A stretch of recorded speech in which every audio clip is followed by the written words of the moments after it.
Olá, esse é o 8º programa da série Paulo Freire Vivo pela TV UFPB e mais uma vez eu chamo a atenção dos que nos acompanham para que entendam que essa é uma série e se é uma série na ideia de entender a obra do Paulo Freire como um todo, como uma totalidade. É importante não só assistir um programa, mas assistir uma série, porque ela é uma sequência. E além do mais, como a gente vem ressaltando desde o primeiro programa, o Paulo Freire tem uma obra que vai se complementando. Um livro vai complementando o outro. É o caso específico nosso agora. A gente está tratando da pedagogia do oprimido já há vários programas e ela é uma nítida sequência do livro Educação como Prática da Liberdade. Eu costumo dizer que você não entende um sem o outro e não entende o outro sem o um.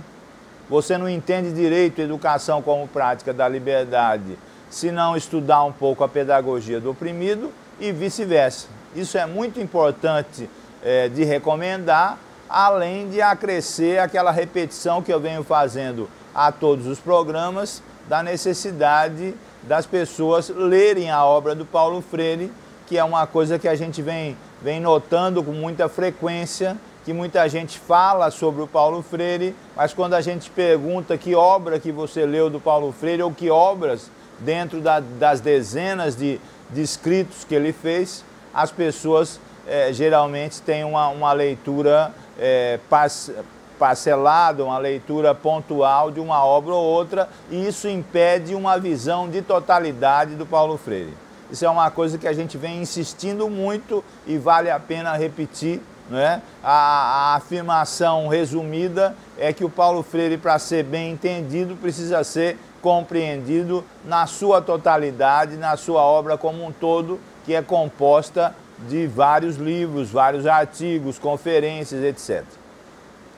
No programa passado, no programa 7, estávamos tratando da oposição entre educação bancária e educação problematizadora. O Paulo Freire critica sempre a educação dos depósitos dos conteúdos programáticos, não é? Na suposição de que o professor, o educador, detém o conhecimento e o seu aluno, o educando, precisa ser preenchido como se fosse uma lata vazia de conhecimento com conteúdos. Né? Ele diz que isso é uma falsa ideia e o pior, ele diz que isso é uma prática da dominação, ou seja, da transmissão de conteúdos, não é, pura e simples, não é, como um problema da opressão, da sociedade opressora, etc.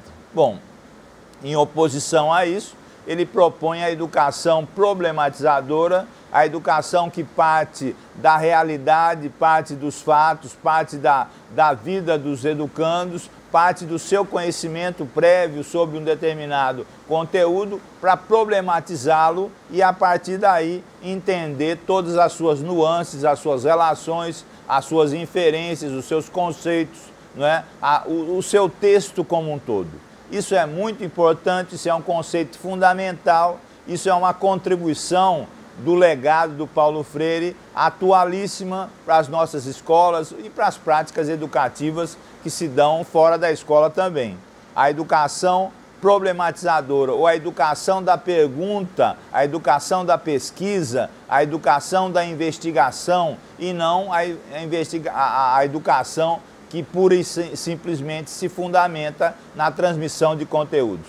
Eu não preciso nem dizer que essa questão de transmissão de conteúdos continua a ser uma das faces mais contundentes da escola atual, das práticas educativas atuais, não é? Mesmo que isso venha na proposição do Paulo Freire e de outros autores, como os autores da Escola Nova, do escolanovismo, há várias décadas, não é? No mundo e no Brasil em particular, durante praticamente uma metade do século XX inteira.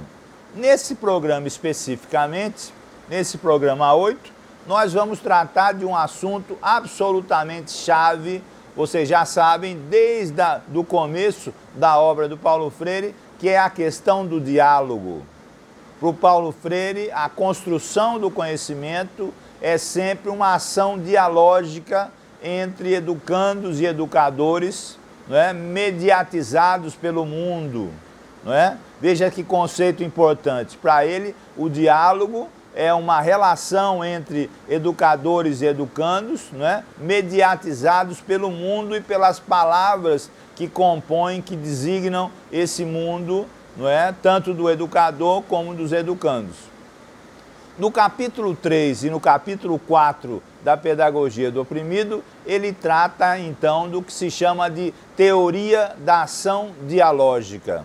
E como sempre, ele opõe isso à teoria da ação antidialógica. Você já compreendeu que o Paulo Freire constrói grande parte do seu discurso em oposições dialéticas, não é? Opressor, oprimido, não é? Liberdade, opressão, não é? E agora diálogo e antidiálogo, não é? Nesse programa, então, nós estamos tratando dessa concepção fundamental que você sabe que já vem desde a proposição do que ficou conhecido como o método Paulo Freire, passa pelo livro Educação como Prática da Liberdade e agora vai chegando na Pedagogia do Oprimido. Aliás, no terceiro capítulo da Pedagogia do Oprimido, o Paulo Freire já chama a atenção de que essa teorização é uma continuidade da educação como prática da liberdade e trata de assuntos que ele tratou anteriormente, como temas geradores, como temas da investigação, não é? Como as palavras que nomeiam o mundo. Aliás, ele diz uma frase interessante, ele diz que não há palavra verdadeira que não seja praxis. Dá para entender isso? Não há palavra verdadeira que não seja praxis, que não seja ação e reflexão. Isso está colocado já no começo do terceiro capítulo, não é, que a gente está focalizando aqui, da Pedagogia do Oprimido. Não é? Então, de uma maneira geral, não é, a gente tem que destacar nesse começo, não é, essa questão da dialogicidade, que é para o Paulo Freire uma essência. Ele diz que a dialogicidade é a essência de uma educação como prática da liberdade. Você sabe que isso não são apenas meras palavras, não é? Veja comigo, ele diz que a dialogicidade é a essência da educação como prática da liberdade. Não é? Você está vendo que esses dois livros estão intimamente ligados, como se fosse uma continuação, como se fosse uma complementação de um em relação ao outro. Não é? Então, eu acho que é importante repetir que essa questão do diálogo é sempre vista por Paulo Freire como uma ação cultural, como uma ação que está inerente ao que fazer humano. Quando Paulo Freire fala de cultura, ele ressalta que é tudo que os homens fazem, não é? Tudo que a humanidade faz, constrói, não é? Aliás, já desde esse ponto, depois ele se autocriticou, porque ele usava sempre essa expressão, os homens, não é? Como se fosse a humanidade, e depois ele critica e passa a usar os homens, as mulheres, os adultos, as crianças, não é? Tem no diálogo uma das suas essências, não é? Ele diz que os homens e as mulheres não foram feitos para continuarem na cultura do silêncio, não é? Não foram feitos para serem seres silenciosos, mas foram feitos para dizerem a sua palavra. E sempre ele ressalta que o dizer a sua palavra não é dizer sozinho no deserto, mas é dizer a sua palavra, não é, com os outros, ou usando um termo que ele sempre gostou e que claro que vem lá da sua ligação com o cristianismo progressista. Ele diz que os homens e as mulheres devem dizer a sua palavra em comunhão, mediatizados pelo mundo. Veja como o conceito de diálogo para ele não é um mero adjetivo ou um mero complemento, mas é a essência da sua proposta pedagógica. Aliás, quando ele defende a educação problematizadora, quando ele defende a educação da pergunta, a pedagogia da pergunta, a pedagogia da pesquisa, a pedagogia da investigação, ele diz que o diálogo, a ação dialógica, é a ação que, por essência, conecta as problematizações, tanto trazidas pelos educandos como pelos educadores, em diálogo. Então, veja só que o conceito de diálogo, o conceito de ação dialógica, é um conceito que se acopla, que está junto com a questão da educação problematizadora. Aliás, isso é importante a cada momento que a gente revê esse assunto, esse conceito, em notar que, assim como as obras do Paulo Freire estão intimamente ligadas umas às outras, o que implica, o que impele as pessoas a terem uma visão de totalidade do Paulo Freire, não é? É isso, por exemplo, que eu fiz no livro A História das Ideias de Paulo Freire, ter essa visão geral. Ao mesmo tempo, a gente precisa entender que os conceitos que o Paulo Freire usa estão intimamente conectados. Não são conceitos separados. Eles têm existência própria. Não é? Quando ele vai falar do diálogo, há um conceito para isso. Quando ele vai falar da problematização, há um conceito para isso. Quando ele fala da conscientização, também há um conceito para isso. Quando ele fala de liberdade e libertação, idem, existe uma conceituação para isso. Mas você precisa notar que esses conceitos, não é, embora existam em si mesmos, né, eles estão intimamente ligados uns aos outros. Assim, para sistematizar e para valer e para colocar em prática a educação problematizadora, ele diz que o grande veículo pedagógico é exatamente o diálogo. E isso é importante para você notar como uma sequência, não é, da educação como prática da liberdade que deságua na pedagogia do oprimido. E isso não é pouco. Dos 4 capítulos da pedagogia do oprimido, ele dedicou 2, o 3º e o 4º, a essa questão da ação dialógica.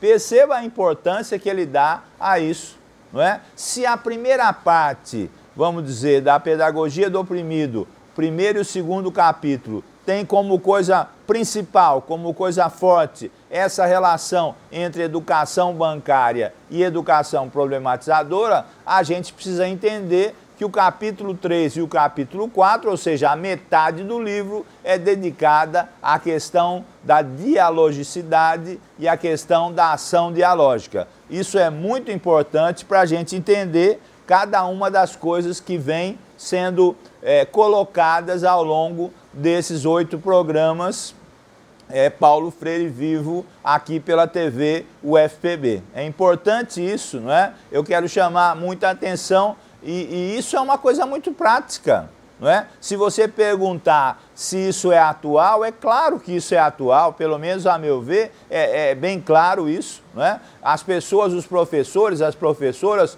os educadores e os educandos podem usar ou devem usar isso em sala de aula? A meu ver, claro que sim, não é? Ou em 2016, 17, 18, em pleno século XXI, a gente vai recusar o diálogo?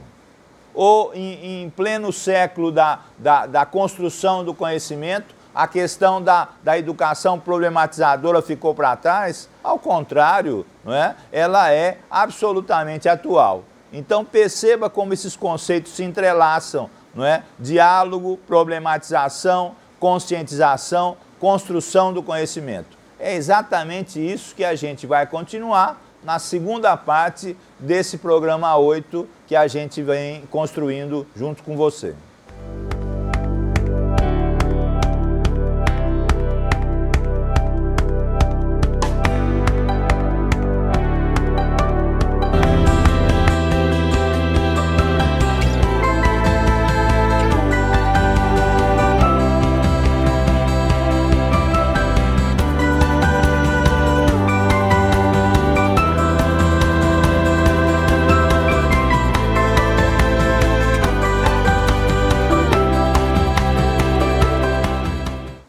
nesse bloco 2 do 8º programa Paulo Freire Vivo, nós vamos então focalizar especialmente essa oposição que o Paulo Freire faz do 3º para o 4º capítulo da Pedagogia do Oprimido entre uma teoria que ele chama da ação antidialógica e a teoria da ação dialógica, não é? Antes de começar, eu gostaria de chamar a atenção que o Paulo Freire, nesse livro Pedagogia do Oprimido, faz uma mistura, uma combinação de autores que muitas vezes confunde o leitor ou traz problemas para o leitor.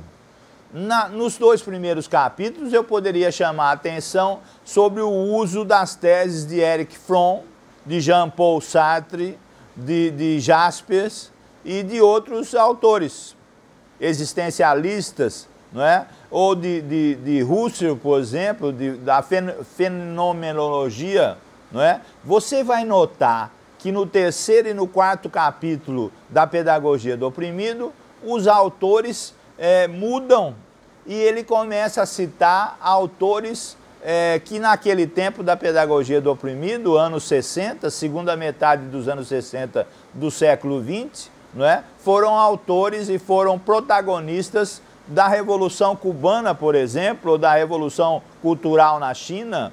Então, não é incomum você notar na Pedagogia do Oprimido várias citações de escritos do Che Guevara, não é? Várias citações do Fidel Castro, várias citações do Mao Tse-tung e algumas citações do Marx, por exemplo. Isso mostra que na obra do Paulo Freire, a combinação entre o existencialismo, a ideia da fenomenologia e os autores que se respaldam em práticas socialistas e marxistas ganham cada vez mais notoriedade dentro da sua obra. Como a gente já disse anteriormente, há uma mistura de 2 grandes influências, vamos dizer assim, muito presentes na América Latina dos anos 60, não é? Que são exatamente as ideias da teologia da libertação, não é? E as ideias que podem ser encampadas dentro do socialismo, dentro do marxismo, que naquele momento era uma opção para muita gente concreta, Então, as partes finais da Pedagogia do Oprimido são muito influenciadas pela ideia da revolução, pela ideia da transformação radical da sociedade, embora o Paulo Freire nunca tenha sido um radical. Veja que ele mistura a ideia da revolução com a ideia do diálogo. Para ele, a ideia da revolução não é nunca uma coisa de imposição, de ditadura ou, como ele diz, de uma ação antidialógica, não é? Isso é muito importante para a gente entender. E, repetindo, não se entende direito a pedagogia do oprimido se não contextualizá-la no seu momento de escrita, que é exatamente a segunda metade dos anos 1960, que não é qualquer contexto. O contexto latino-americano estava muito influenciado, de um lado, por ditaduras que já começavam a aflorar, como a brasileira, por exemplo, e do outro lado pela ideia da revolução, que a partir da ideia da Revolução Cubana poderia se espalhar por toda a América Latina. Bom, então ele compara no 4º capítulo da Pedagogia do Oprimido a teoria da ação antidialógica, que para ele se baseia em 4 grandes características, não é? É importante de você ler isso, não é? Na questão da conquista, não é? Na questão de dividir para dominar, na questão da manipulação e da invasão cultural, não é? Quer dizer, você até hoje vê muita gente dizer que um bom professor, um bom educador é aquele que conquista os seus educandos, os seus alunos, não é? E muita gente não percebe que essa conquista muitas vezes é fundamentada numa questão, numa ideia de invasão cultural. Invasão cultural não só no sentido social, macroeconômico, cultural, mas uma invasão cultural que pode se dar também na sala de aula, não é? Na prática educativa, quando o educador tenta simplesmente transmitir os seus conteúdos, a sua visão, a sua cultura, o seu olhar sobre o conteúdo programático para um educando supostamente desprovido de conhecimento, de qualquer conhecimento prévio sobre aquilo que se está estudando. Na pedagogia do oprimido, ele está muito preocupado com a questão dos temas geradores, com a questão da investigação, não é, sobre o conhecimento dos educandos, sobre o conteúdo programático, e a gente pode dizer que várias partes da pedagogia do oprimido também servem para a gente refletir sobre uma questão sempre atual, que é a questão do currículo, como é que se constrói os conteúdos programáticos, como é que se constroem, não é? Ele diz que os conteúdos programáticos não devem ser apenas uma doação, não é, dos educadores para os educandos, mas precisa ser colocado a partir de uma investigação, a partir do diálogo, a partir de temas que gerem o diálogo dentro daqueles conteúdos, não é? Tanto eu posso pensar isso para a alfabetização de adultos, como ele pensou nessa época, como para a educação como um todo, sempre avaliando as circunstâncias, não é? Sempre avaliando onde é que eu vou praticar isso. Em relação à teoria da ação dialógica, que é uma grande defesa, é uma grande tese colocada na pedagogia do oprimido, ele coloca também 4 características principais, não é? Veja só, vamos analisar mais detidamente isso, não é? Ele diz que é a colaboração, não é? O trabalhar junto, a colaboração, não é? A união, não é? A organização e a síntese cultural. Olha que características importantes que ele coloca para a teoria da ação dialógica que ele desenvolve, especialmente no 4º capítulo da pedagogia do oprimido, não é? Ele diz a colaboração, a necessidade do trabalho conjunto de educadores e educandos, não é? Não um trabalho isolado do educador para o educando, não é? Mas um trabalho conjunto, não é? Esse conjunto, não é? Colaboração, não é? Produz uma união dialógica entre educadores e educandos, não é? Em razão mediatizados pelo conteúdo programático, ou eu podia dizer mediatizados pelo currículo. E para o Paulo Freire, o currículo sempre é uma leitura do mundo. Lembre-se que lá atrás, desde a educação como prática da liberdade, ele diz que a leitura do mundo precede a leitura das palavras, não é? Eu não preciso dizer para você, não é, que quando eu falo de ação dialógica, eu estou enfatizando um dos temas mais importantes do Paulo Freire, que é a comunicação, não é? Para ele, diálogo é ação cultural, mas é principalmente comunicação. Existem já várias teses desenvolvidas sobre isso, sobre a questão da comunicação, não é? O Paulo Freire continua a ser utilizado o seu legado para entender essa questão, e claro que quando eu falo de ação dialógica, a questão da comunicação, mais uma vez, é ressaltada de maneira muito evidente, não é? Um outro ponto fundamental que ele defende quando fala da ação dialógica como base da sua pedagogia, como base da educação problematizadora, é a questão da organização, não é? Da organização tanto da prática educativa como da sociedade como um todo, não é? Mais para frente nós vamos ver que ele remodela um pouco a questão do diálogo, não é? Porque o diálogo está presente em toda a sua obra, a questão da ação dialógica perpassa toda a sua obra. Ele vai dizer uma frase muito importante, politizando a questão do diálogo, que é justamente assim, ele diz: o diálogo é uma arma dos oprimidos para se organizarem contra os opressores. Hein? Vale a pena repetir, não é? É forte, não é? não é? O diálogo é uma arma dos oprimidos para se organizarem contra os opressores, não é? Veja só como ele coloca essa questão da organização, o diálogo como um vetor de organização dos oprimidos, enquanto constroem na resistência à opressão a sua própria pedagogia.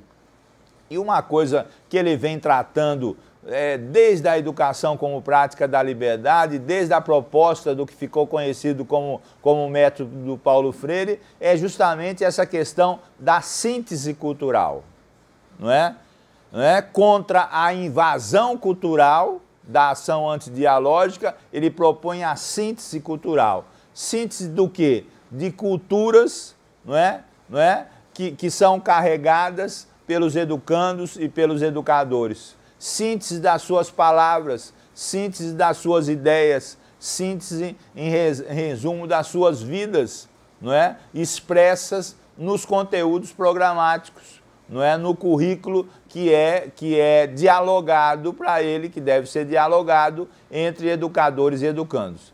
É muito importante que você retorne, leia, não é? Esse 3º e o 4º capítulo da Pedagogia do Oprimido, para entender, não é, a essência do que ele coloca, não é? Ele parte da ideia que a dialogicidade é a essência da educação como prática da liberdade, não é?